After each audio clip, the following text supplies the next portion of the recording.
Sözlerimi dinle Üstün Dağ, sözlerimi dinle Orhan Üstün Dağ. Şimdi bir şey dersem şaşarsın aşık. Benim ile güleş tutmaya kalkma, vallahi meydana düşersin aşık, düşersin. Düşersin aşık, düşersin. Vur!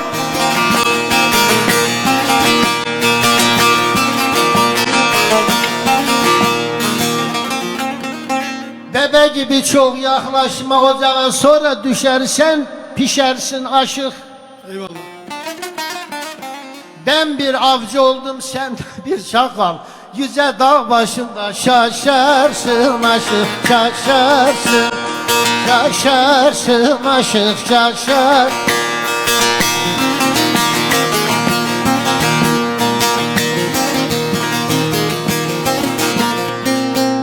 Övünme de be kardeşim övünme, boş boşuna bu meydanda dövünme.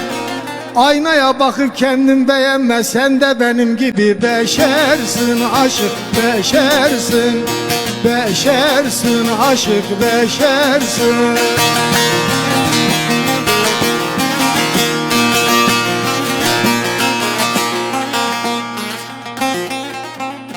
Seninle bugün geldik meydana, biraz sonra olacağız can cana. Saat 12'de girer bostana, bütün tarlaları eşersin aşık, eşersin. Eşersin aşık, eşersin.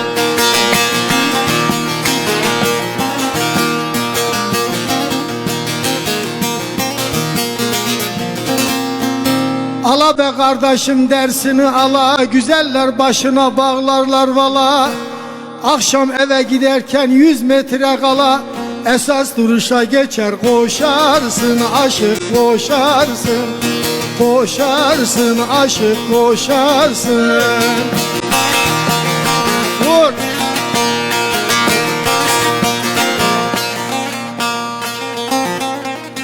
Aşığım bize burada yapma dek dubara. Anladım ki senin için çok kara. Eyvallah. Anladım ki senin için çok kara. Ne diyeyim kardeş, bura olma maskara. Ben bir derya oldum, sen de bir dere. Boş boşuna burada taşarsın aşık, taşarsın. Taşarsın aşık, taşarsın. Şahiner almayı biliyorsun sen, derine dalmayı biliyorsun sen. Vallahi çalmayı biliyorsun sen, çünkü bu yollarda kaşarsın aşık, kaşarsın. Kaşarsın aşık, kaşarsın.